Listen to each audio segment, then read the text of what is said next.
welcome indeed to our session today on going niche. We run these sessions in partnership with MailChimp, and when I say in partnership, I'm representing the Agency Collective today. So the Agency Collective is a community of agency owners, agency founders, and it's been going for about 7 years, something like that. There's about 350, maybe a bit more now, agencies that are members. Something like 700 founders that make up the whole of the community. So a really diverse, really lovely community of agency owners. Everything from PR firms right the way through to web design, communications. We've even got a language translation agency in there as well. So it's a really diverse group of people. What binds them together is the support and the peer support and the way that they look to help each other and to grow. So it's an absolutely lovely community to be part of.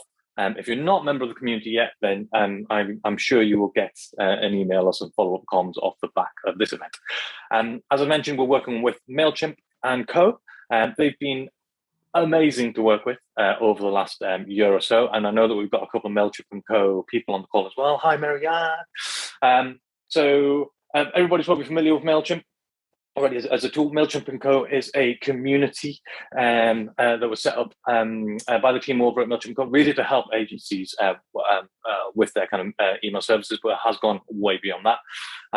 They have been an absolute pleasure to work with over the last year or so. And the reason why I say that is I'm sure a lot of you have probably worked with corporations, with bigger organizations before. Some of them can be quite tricky to work with, and you work with them because you kind of have to. With MailChimp & Co. and the team at MailChimp & Co., they've been a real pleasure to work with, really enjoyable to work with. And the key thing, I think, for that is that they really get agencies. They really get what it's like to be a founder of an agency. And they ran a global survey. We did the UK version, the BenchPress version, did a global one. And they reacted to some of the findings that came out of that. So we recently ran an event on how to grow your client base, how to get referrals, how to grow your team. And this one on how to niche, again, came from those findings.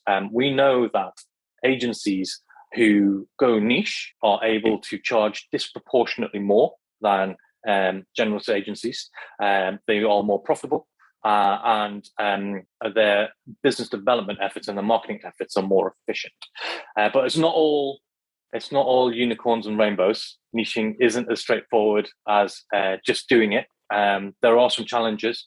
And there are some big decisions that you have to make. So we are really lucky this afternoon, to welcome to the talk Sam Lester from Inktrap and Daphne Metlin from Thrive, who respectively have niched from a generalist digital product agency into sector specific, and Daphne with Thrive, who actually launched into a niche. So there's going to be some really interesting insights I think we'll get from these folks, right from working out how to do it if you're already generalist, all the way through to what the challenges are if you go into the niche from the front.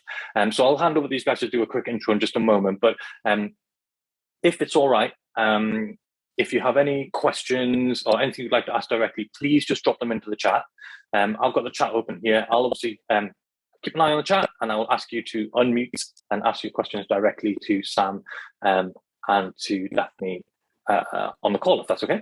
So without any further ado, let me introduce, first of all, Sam. Sam, if you want to say a few words, and then we'll hand over to Daphne.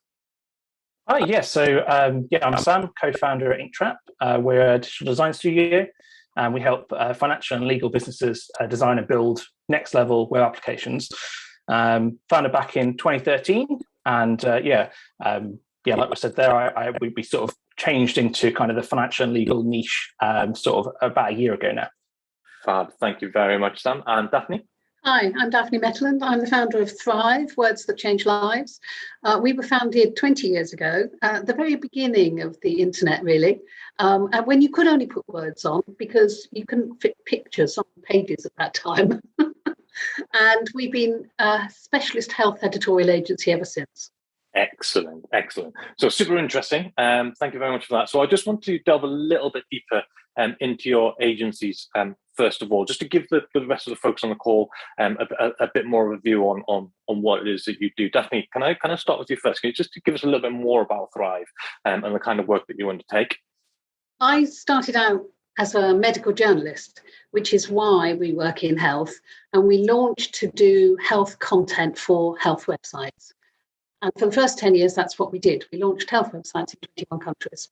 And then, of course, you can't go on doing the same thing because the internet changes, people's needs change. So we then started looking at behaviour change programs. And so for 5, 6, 7 years, we developed behaviour change programs on health that were delivered by mobile phone in low and middle income countries. And then more recently, we've actually been delivering health content using social media. Fab. So I guess, given your background, you kind of launched your agency in that niche based on the experience and I suppose the contacts and the network that you had coming off the back of that career.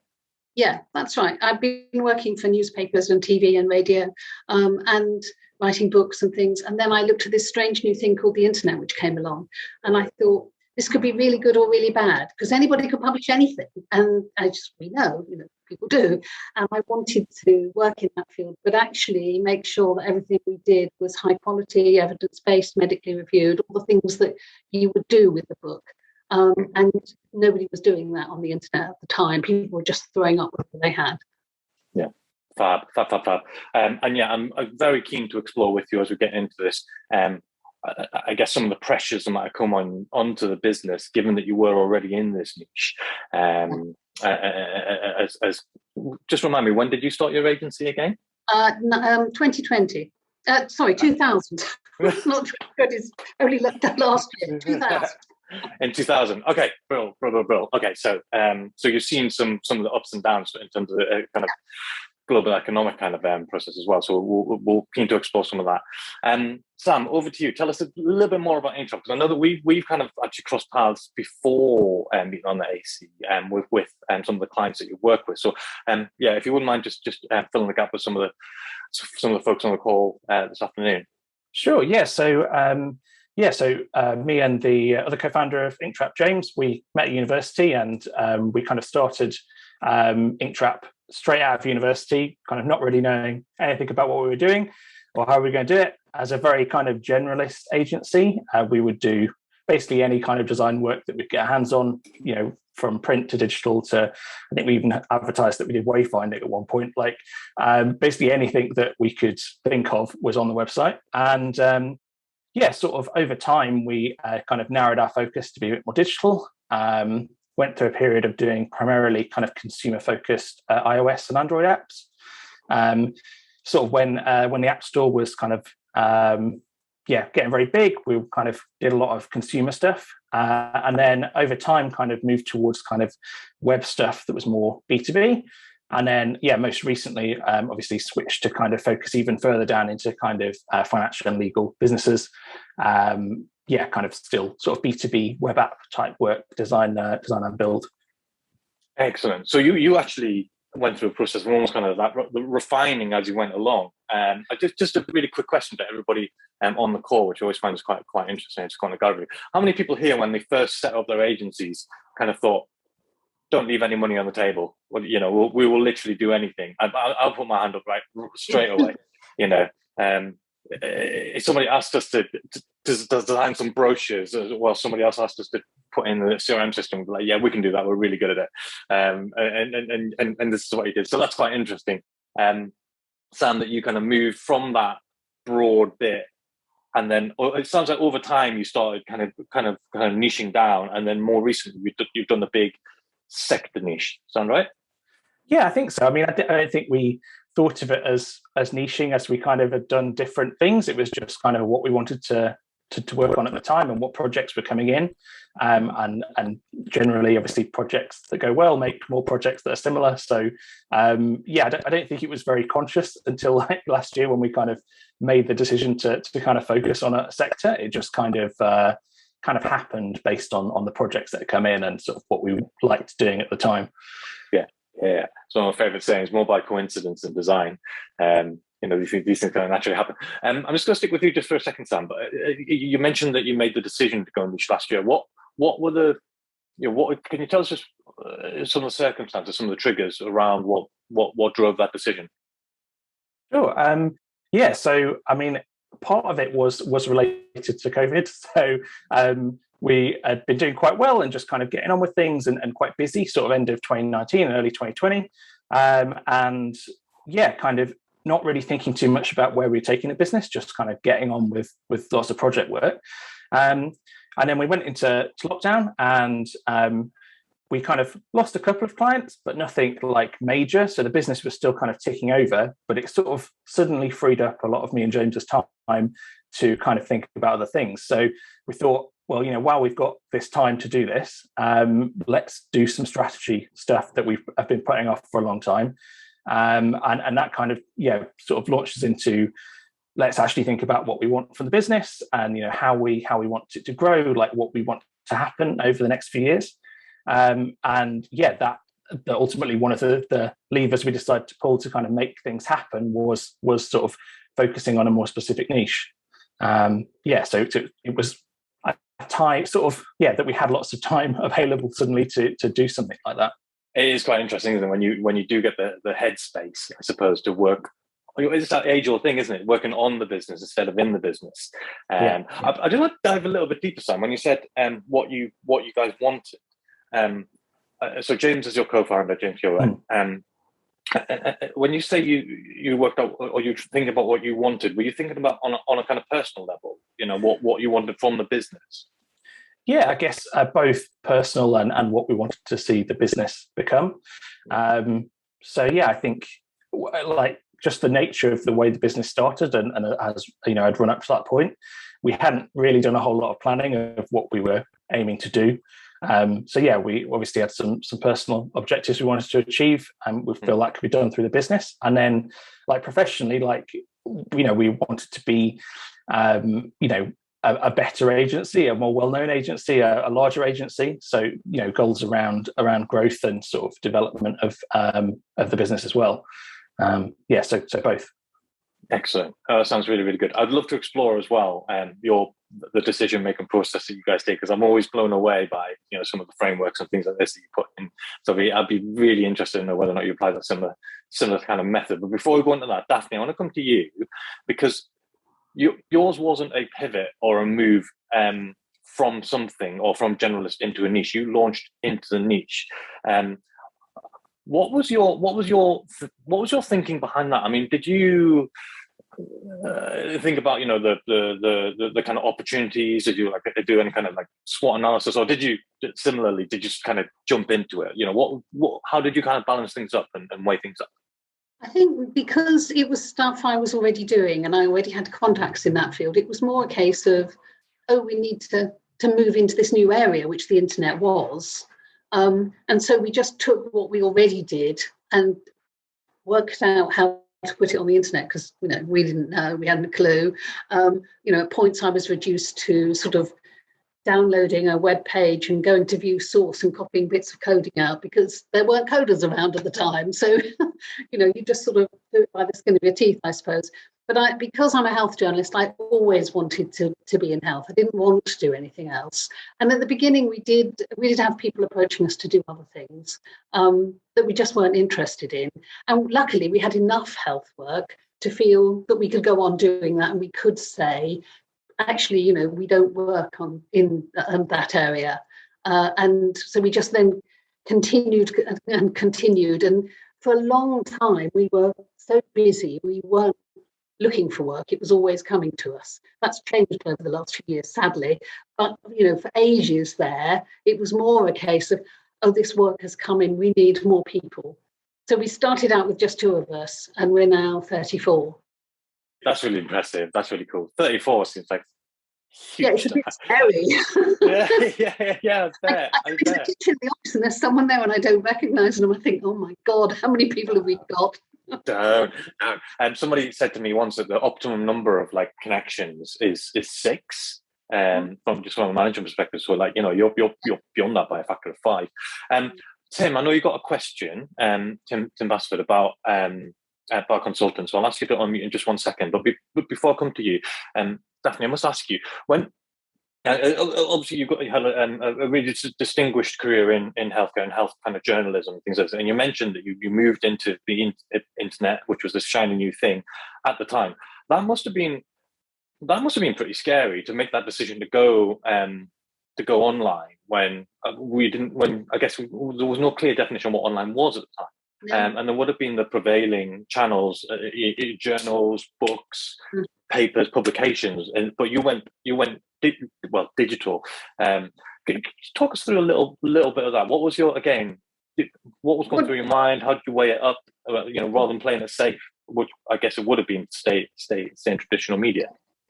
I don't think I was quite that professional, actually. I think it was just that people asked me if I knew anything about this. I knew lots of people in magazines and newspapers who didn't know anything about digital, really, really didn't.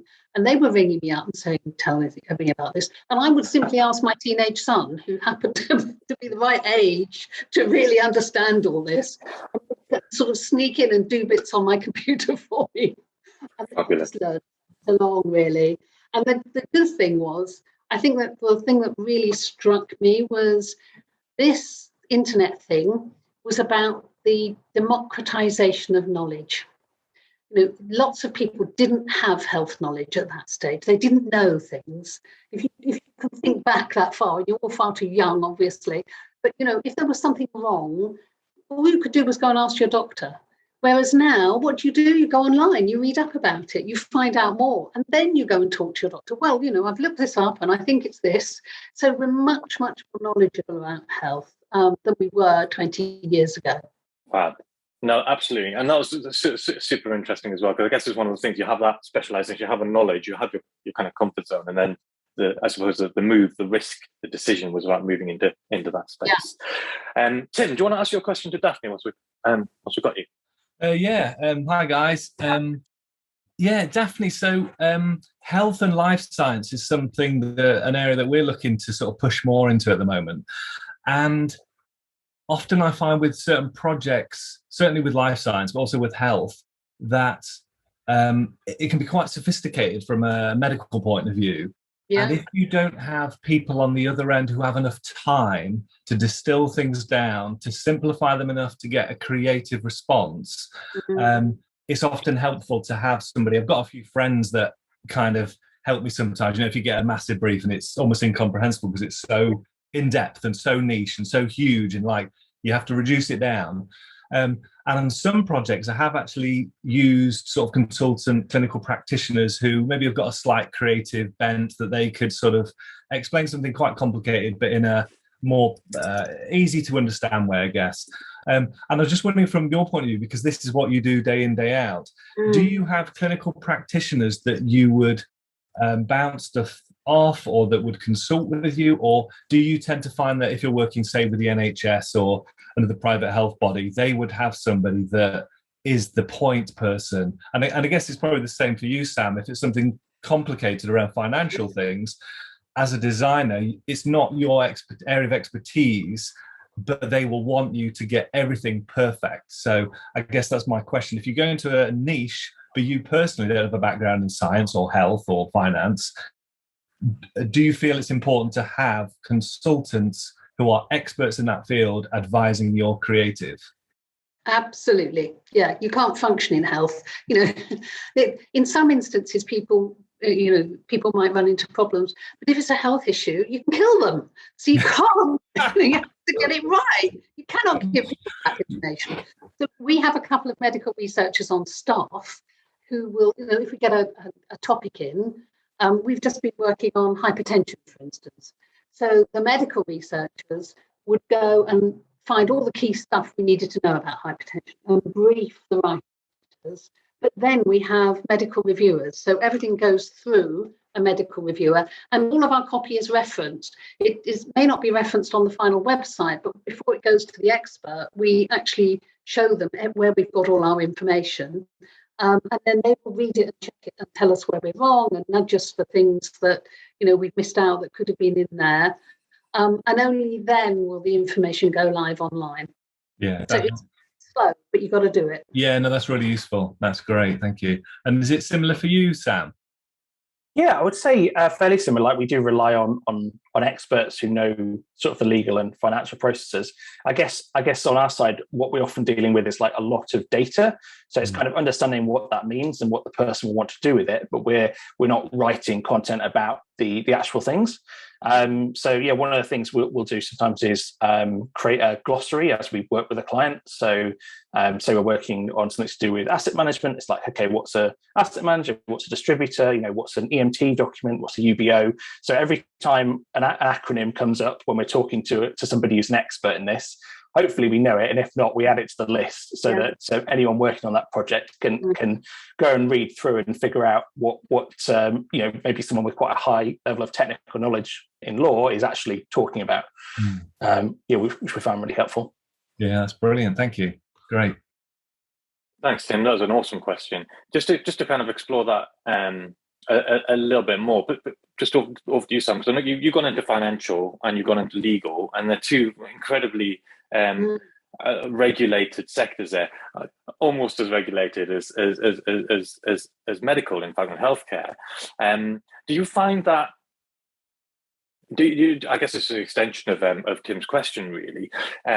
How much expertise do you need to demonstrate or show when you're speaking with people in your line of work, or do you find that? Excuse me, I'm just thinking a couple of steps ahead. My brain's kind of tripping over a little bit. But the people that you tend to work with, are they? Forgive the term, but lay as well, in the sense that they may not be experts. They might be a marketing manager for an investment firm. They're not an actual investor themselves, as an example. Talk us through what that kind of looks like on your side. Yeah, I guess it depends a lot on the specific client, but often we're working with, a product manager or somebody who's not like necessarily a lawyer or a finance professional of any kind. So they're kind of learning things as well. Their expertise is product management, not law. And then we also have kind of people who are experts who we can sort of interview and learn about the process and what's going on from them. So it's a bit of both, really. It's helpful if we have somebody in the client organization who is on the similar level to us at the start, at least, where they don't necessarily know what everything means. And generally the people we work with have been great at kind of being able to explain things and sort of bring them down to our level if we need to. So it's a lot of not being afraid to ask questions to people or stop them and say, what does that acronym actually mean? Because and most people like talking about the thing they're an expert at anyway. So they're normally happy to explain things. Good. And I guess they're not really engaging with you to be an expert in investments and investment vehicles, whatever it might be. They're looking to you for expertise in product design or digital design or in communications. And I guess it's just getting that balance right. Marianne, do you want to ask your question? Because I think it's a really good one, and it'd be quite interesting. I'm not sure what these folks do on an international basis, but and it's lovely to see you still got your Mac in the background as well. I'm really happy about that. Always. It's been there for a long time. It's a little dusty. I'm curious because I'm in the United States and I do work abroad. I work with companies in Canada and the UK and Europe. And I just wonder, when you're in such a regulated sector, does that affect your ability to work with clients in other countries or where laws might be different because they are regulated industries? Is that me or Sam or both of us? Both of you, because healthcare, at least here, there's a lot of regulations and what you can say around healthcare without getting sued. But again, I'm in the United States. We like to sue a lot for a lot of things. We work in, we're currently running websites in 7 countries. We've worked in something like 21 countries. And the bottom line is you need local editors and local experts, because there's no way you can know it all in each country. And also you don't get the voice right. So we would rather recruit and train people in the country. And I've recruited editors around the world and then trained them to use the systems and to work to our standards. But they know the local experts, and they then set up a local expert advisory board. So they've got people they can ask questions of and who can check their copy. Yeah, I'd say from our side, we do very little work outside the UK, so it's not a problem I've encountered yet. Obviously, we're lucky enough to be in London, where there's lots of financial and legal things happening, and we're a bit of a smaller team than Thrive. There's only 11 of us, so plenty of work going around for us in the UK at the moment. The thing is, though, I guess, is for both of you and other people on the call as well, is I can't think of very many sectors which are limited only to the UK. There will be legal tech startups and certainly fintech startups dotted all over the place, obviously with their kind of localized rules and regulations. But I guess part of the key benefits of niching is that you're building this reputation, building this this kind of brand as being experts in, and I would imagine that niching effect means that the conversations that you can have and the doors are open to are improved or increased, or certainly, the likelihood of somebody taking a meeting, even if they are, based, if they're in, I don't know, Asia-based kind of fintech startup, whatever it might be. If you have a reputation, be that even if it is in the London, UK markets, you back yourself to have a sniff at it and certainly have a look at that work. Actually, just to kind of take off piece, have you found that yet? Well, let's go to you first, Daphne. What do you find that having that kind of reputation? How powerful is it for you in terms of that kind of new business drive, in terms of having those conversations? People have a lot of respect for the standard of health content in the UK. And basically they ring us up and say, we want NHS standard content. And our processes and teams are NHS approved, and our websites have got Health on the Net approval, so they can see that those are the standards. So that tends to make it easier. When we tell them how much that costs, that tends to sort of make them shake in their boots, because they could get someone to write an article for 50 quid in Asia, and stick it up there. And that isn't how we work. We apply the 80-20 rule. We want to be in the best 20%, not the 80%. But they do come wanting that sort of standard. I see. So their expectations almost set, I guess, when they approach. Exactly. Yeah. And it sounds like a double-edged sword, though, in many senses. It is. Yeah. And of course, once you then have to localize and translate, that adds to your costs as well. So recently we were doing hypertension stuff, which they wanted in Vietnamese and Portuguese, Brazilian Portuguese. So fine, we could do that. We've got editors we can use and so on. But, they said, but I can get this translated for peanuts. But not by a medical translator and not medically reviewed. And, in the end, they paid up. But it's a constant battle to make people understand that you can't have really good content for peanuts. No. And I guess this is part of the challenges of niching as well, is that, that you I don't think I've ever done one of these talks without mentioning his name, but the whole kind of Blair Enns philosophy of pricing, creativity, and value-based pricing, to have that kind of conversation, and obviously you need to stand behind the value that you create, and the value of having a medically trained translator and things like that. I think that's really specialist, right? A translator who's also a medical translator as well. That's like proper niche. But yeah, so I guess one of those challenges of being niche versus kind of generalist, I can knock out 1,500 words for 250 quid versus the provenance and the expertise of the content will come through. Sam, I want to go over to you about that question of whether or not having that niche and taking that niche has facilitated more productive conversations from a business development perspective yet? And because I appreciate, it's still relatively early doors for Inktrap, but what kind of difference have you seen so far? Yeah, I think in general it has, and certainly it's given us more of a focus for our marketing for who we go and find to talk to. So, I mean, it's difficult to know whether it's us targeting that sector and then having more productive conversations with them, or whether the niche is part of that. But obviously, if we didn't have the niche, we wouldn't have made the decision to target those people and sort of get through. And I think our experience in that sector certainly helps with like the first round sort of conversation with somebody, when you need to kind of say you're sending somebody a cold message or something. You're sort of you can drop in some names that they will know that you've worked with that are big successful names in their sector. You're immediately more likely to kind of get through to the next sort of phase of thinking, than you are if you're just kind of giving some disparate names that are in lots of different sectors. So I think that's certainly been a big advantage for us, kind of reaching out to people. Yeah, I imagine it would be, and also that focus as well. As you say, you're 11 strong. Not all of you, I imagine, the 11 are going to be involved in business development and the marketing as opposed to the delivery side, but having that focus makes a massive difference as well. Tim, you have got another question, haven't you? Do you want to just unmute? Do you want to ask us to the wider group, because I think it's a really interesting one. Thank you.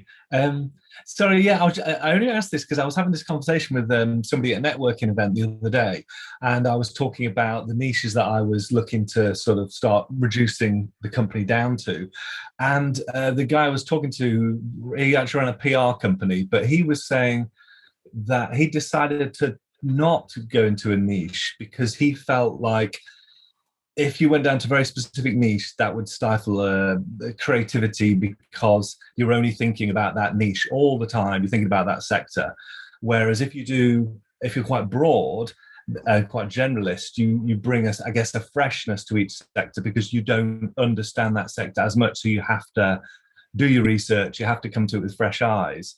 And I'm not sure I totally agree with that, because I think often creativity becomes even better when you reduce the parameters.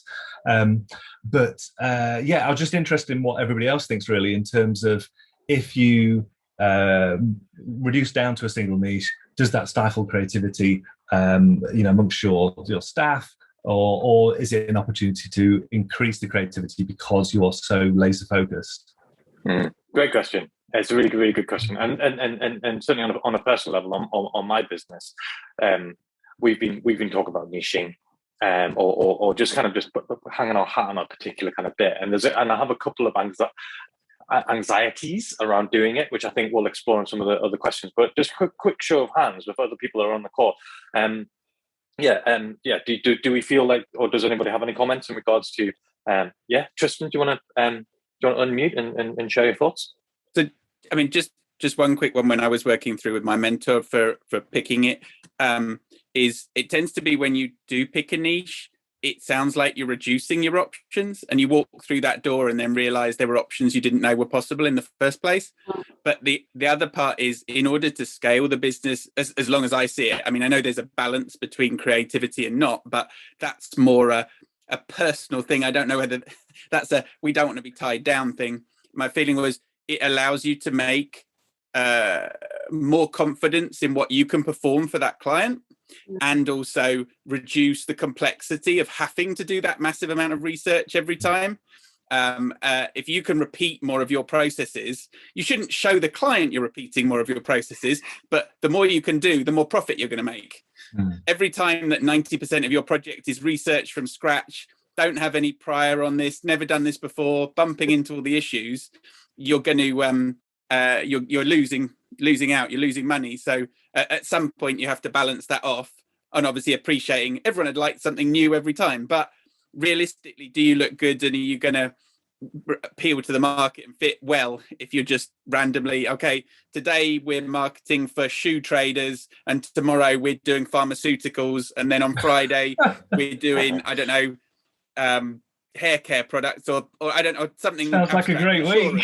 I don't know what you might be doing, but yeah, you can't jump around that much. No. But I think that's that bit is playing on that edge of creativity and letting some freedom, and maybe having some side projects, maybe having some personal brand projects or something that is go wild, but really it's confining it just enough to squeeze out something good, but having consistency. So I guess that was my little bit on that. Thanks, Justin. That was really good. That was really insightful. And I think I agree. It's quite interesting you said that. Like, I think that all of us have a personal point, and Samuel mentioned what James wanted to do. Some of us will want that kind of variety, and the fact that you get to work on different types of projects or in different spaces, and some of us find that really rewarding. So I guess it is part of your decision making process will be balancing out, what do you want, And without wanting to go too far off topic, I think something that we're all very guilty of is spending a lot of time thinking what's best for the business, what's best for the commercials and stuff like that. And we don't spend perhaps enough time as we ought to think about what do we want out of this, and the two things don't have to conflict. Yeah. It depends how big a niche you're going into as well, because health is actually a really very big niche, and we're looking at actually niching down within health, because we're quite broad. And last week I was writing about hypertension. Next week I'll be writing about mental health. Should we be niching down even further because it's quite a big niche? Yeah, I'd agree with that as well. We kind of cheated a little bit by saying financial and legal, because that's kind of two sectors that are related. But there's so much in those sector with the headline of finance. Like, there's so many things within it that every project is still different and varied, but you can come into it with a bit more knowledge of the area, I guess. Yeah, I guess you get better at spotting the potential landmines, don't you, as well, and the potential challenges that might come down the road, even if you are working on a slightly within the niche, but even if you have got a relatively broad niche. I want to ask this question to you, Daphne, if that's all right, because you started Thrive in the niche and you've operated in that niche, and as I mentioned up top as well, you've seen some big changes in the world even. There must have been times when you were tested, in terms of do you do stuff outside of your niche from a perhaps from a commercial basis? It might have been a lucrative opportunity somewhere.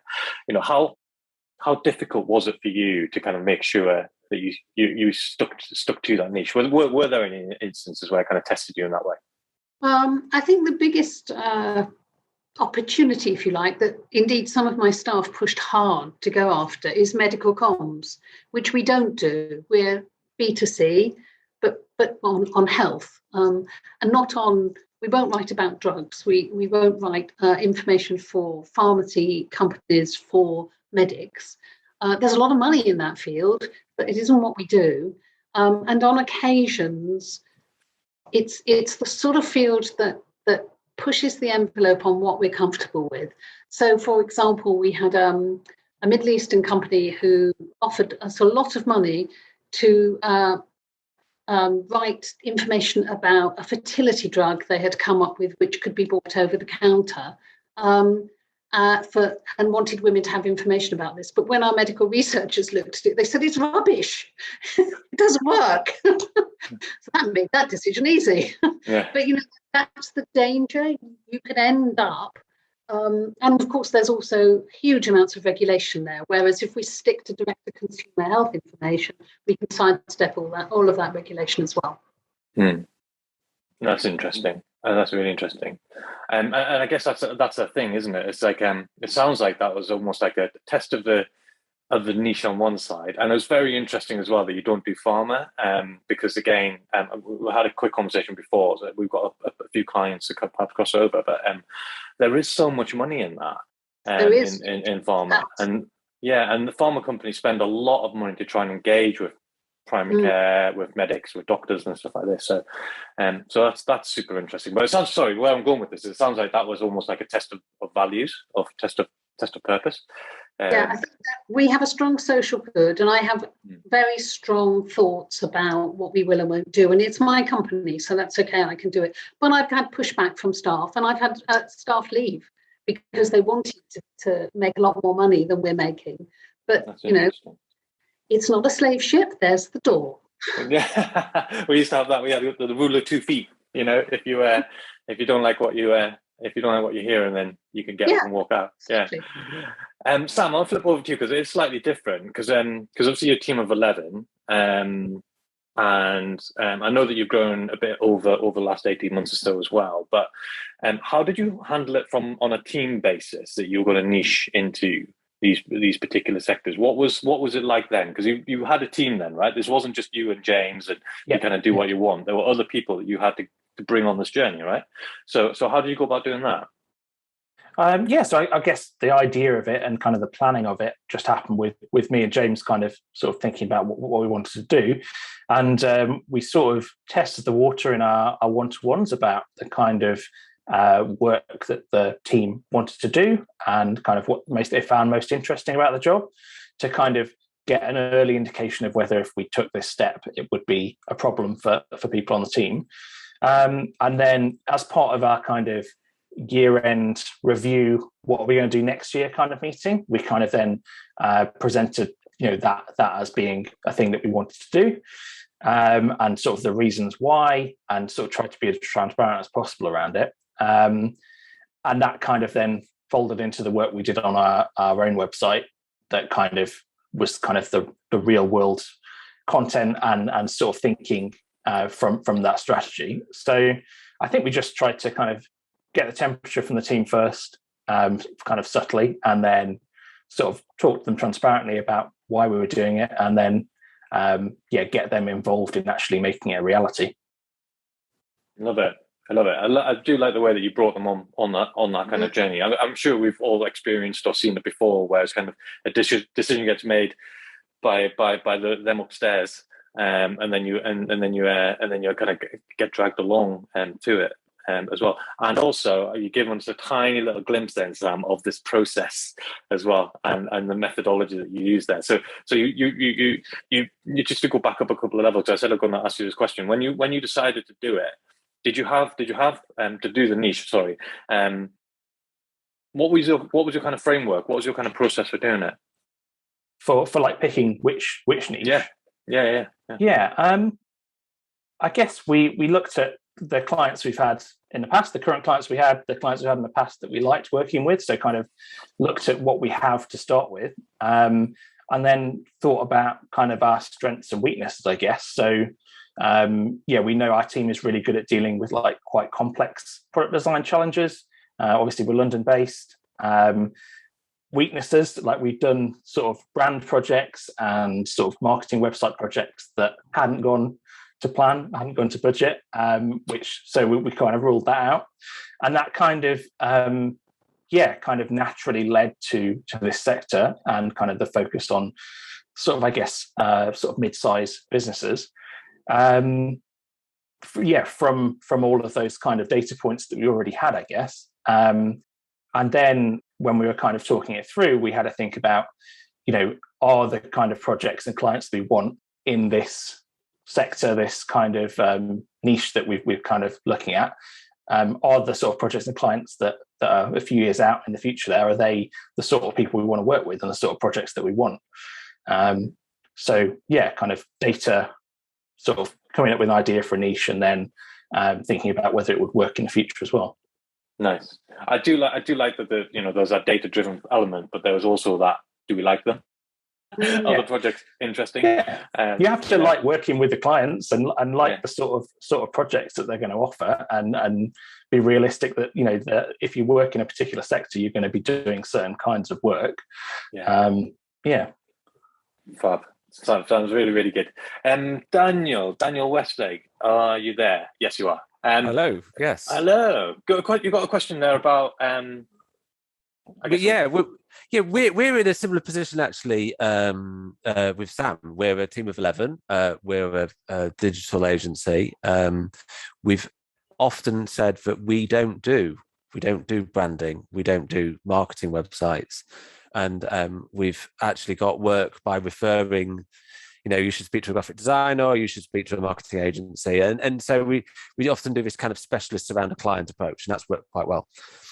Now, we are locally doing quite well in digital transformation work, helping businesses on their digital transformation. However, I think we need to be looking national. So if we use that particular sort of niche, I suppose, nationally, we are not big enough. There's people with 1,000 employees looking at digital transformation work for national businesses.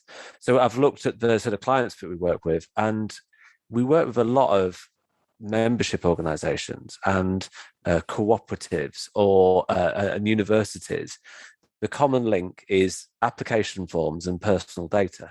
So what we're thinking about is, becoming stressing that niche to compete nationally, but rather than like how Sam has done and said, right, it's for financial services, for legal, for example, and finance, isn't that right? We're looking at apply now as a concept. So if there's anything that involves like personal data and managing applications, then we could be like the experts at it. And I just wonder whether, as I'm kind of considering this, whether that works with people here, whether that is a conversation that people would understand, rather than saying, hey, we work with universities as a sector, or we work with insurance as a sector. Yeah. Any thoughts? So, Tristan, do you want to go for it? You got your hand up. Just, me to it. I mean, just as a simple, quick one. I don't think that's wrong. I don't think it could be interesting, but you'd need to think in the basic term, what someone's searching for. What can you tell your mum that she can tell someone else that they'll understand they should come back to you, as that sort of tip. And the other one is, or the one that I got given, which helped me pick from sort of 3 that we're working on, was can you go to a trade show for it? Yeah. Like where are people gathering that you'll be able to target and talk to? So it doesn't mean that any of these preclude what you've chosen, but you might need to at least give examples of where that is. Yeah. Okay, that's very good. Yeah. Somebody, I was doing a product design chat thing with one of our other clients. We're looking to launch something new, and it was one of those lovely conversations where we had one particular idea.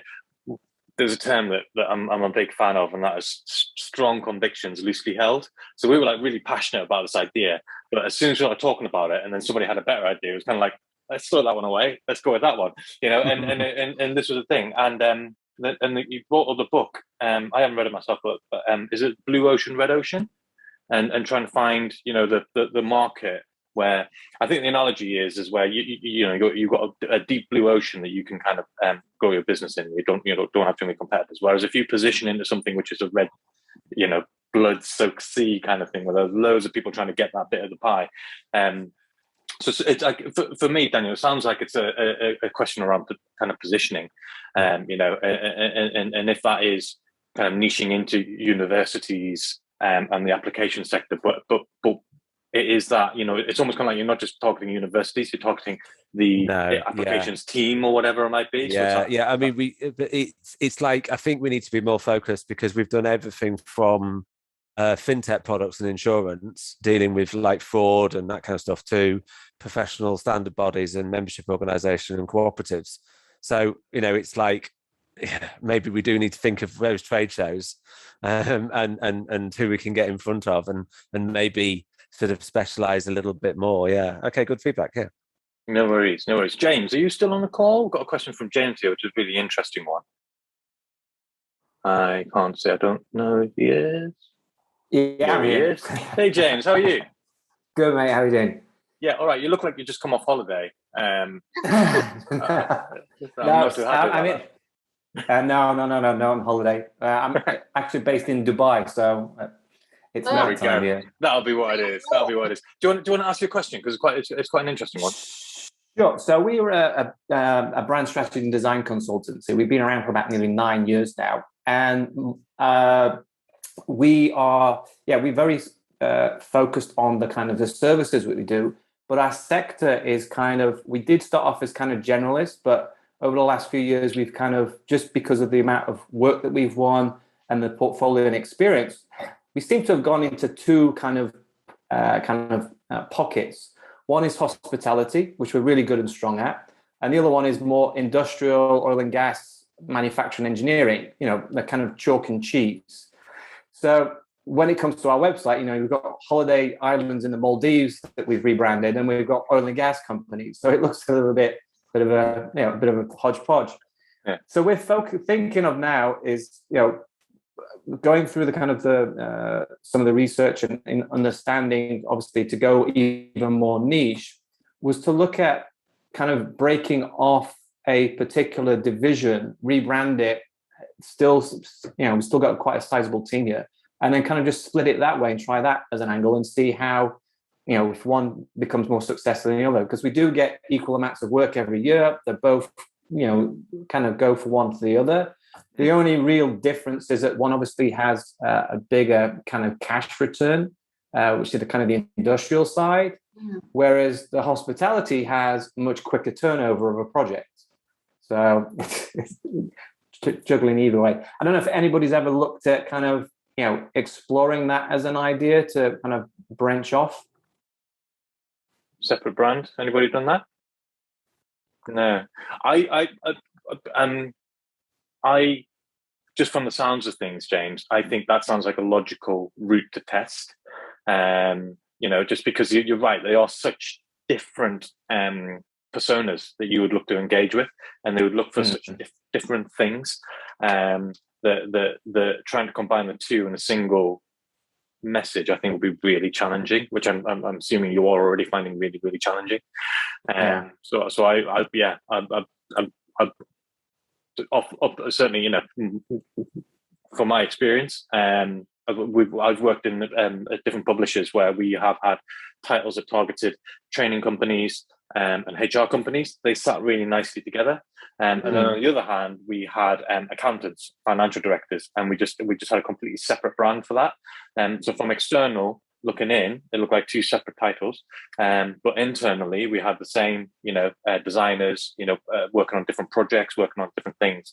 It just from an external perception, it was just easier. It just worked that way. I'm really conscious of time, so if it's all right, James, I'm just going to I'm just going to move on to what I think will probably be my last question. If there are any other questions, by the way, feel free to chuck them into the chat, and we'll try and get onto them. But just for the last bit, I'm going to ask this one, Daphne, because I know that you really like this question. But if you were able to hop into a time machine and advise your former self about setting up a niche agency and going in niche and from the front, what advice would you give yourself? And then I'm going to flip over to Sam after you've given us your advice. I think it would be not to niche too soon. I think we should have stayed a bit broader to start off with. We sort of dived in because that was what we knew, and actually things were changing so quickly, and so I think it would have been wiser to have stayed a bit more general for the first few years and then have decided quite which niches we went in. I still think it's within health, but for example, we dived in particularly to maternal and child health, which is my speciality before this. But the sorts of areas that I'd really like to be working in on now are things like non-communicable diseases, because they're the things they're going to challenge all of us. So, the obesity, diabetes, heart disease, asthma, those sorts of things. And it's really hard now to get into those areas. Yeah, of course. So your advice would have been to perhaps get a bit more data, a bit more insight, more contacts, and to try to accept work from those other fields, so that we established ourselves on a broader basis. So we would have actually, it may be I think 80% of our work is still in the maternal and child health field. But actually, I think there's a much bigger field out there in non-communicable diseases. That's our struggle. Can we, if you like, pivot into that field? Yeah. Again, thinking back to some of the talks that we did previously, it might have been Blaren's, it might have been the Don Monkhouse talk that we talked about. But you said, when we're considering going niche and we're able to charge that bit more, as I say, statistically from the research that we've done, niche agencies are able to charge disproportionately more. But there's this kind of, they call it the barbell. So you have this kind of you have this seam of clients that perhaps aren't within your niche, perhaps aren't necessarily in your most profitable work, but there's enough there. That's your kind of steady bit of business. And then you've got the chunky bits at the end where you've got these really lovely projects that you love being involved in, really sit with you from a values perspective, from a skills perspective, and you are able to charge a bit more. But as you say, having that broader base almost kind of puts you in good stead. Sam, over to you. If you could hop in your Delorean, because it has to be a Delorean, obviously. What would you say to your former self? It's interesting based on Daphne's answer. My would probably be do it sooner. There you go. So, I mean, as I kind of look back over the time we've run the agency, like each time we've kind of narrowed our focus, and we did start very broad, I guess, but each time we narrowed our focus, I feel like we've been able to, run the business in a more confident way and up the rates and kind of be doing better work. And I think this recent kind of round of focusing on that sector of financial and legal is like the latest iteration of that. And I'm sure we'll continue on that as well. But yeah, I think, it's hard to, it's easy to undervalue the focus that you get from saying, this is what we do. And this is what we're marketing at, and these are the people who we want to be our clients. Even if it's not not every client fits into your niche, or kind of it's kind of a porous boundary to the niche. Like if something comes in that's in it, you can still do it. It's up to you, obviously, but yeah, like it's a type of confidence and purpose, I think, which I find most helpful about it. I bet. I wonder how many people on the call have been in that position where you kind of like you've worked out we're not doing that again. You might be you've been given something and you just think, oh, blindly, that was really hard, or that was really painful. We're not doing that again. And it feels like a similar sort of movement, right? Where you're saying, but this is the sort of stuff we want to do. And it's that kind of relief when another project that comes along where it looks a lot like the one that burnt you. You just think, hands up, don't even need to think about it. It's fine. We'll pass on this one. And it's kind of being able to do that, but knowing what projects you're going to take and which projects don't look quite right. And back to your point, Sam, about still being able to take stuff on. Both Blair Enns and Don Monk has talked about in their talks. When you niche, that doesn't mean there's no kind of hard and fast rules on it. If there's a project that comes through that you feel particularly passionate about, or that you think could be really exciting, then even if it doesn't fit in your niche, you can still take it, right? You can still take it on board. Absolutely, yeah. It's it's still your business, and you're drawing a line around kind of what you're aiming for. But anything come in, and I don't think as agency owners any of us would necessarily want to turn away a project that kind of just drops in. Sort of ready formed, perfect sort of thing you want to do, just because it doesn't fit the current kind of target market you're aiming for. So it's certainly flexible. Indeed. Well, listen, thank you so much, Sam and Daphne, for sharing your thoughts, and thank you everybody for joining us on this call. It's been really, really enjoyable. I was trying to remember all of the things that I'm supposed to say at the end of this call. I don't know there is. I've mentioned MailChimp. I've mentioned Agency Collective. So all that's left for me to say is just say thank you again for your time, for everyone. It's been a really, really great session. And enjoy the rest of your afternoon. Thank you very much. Yes.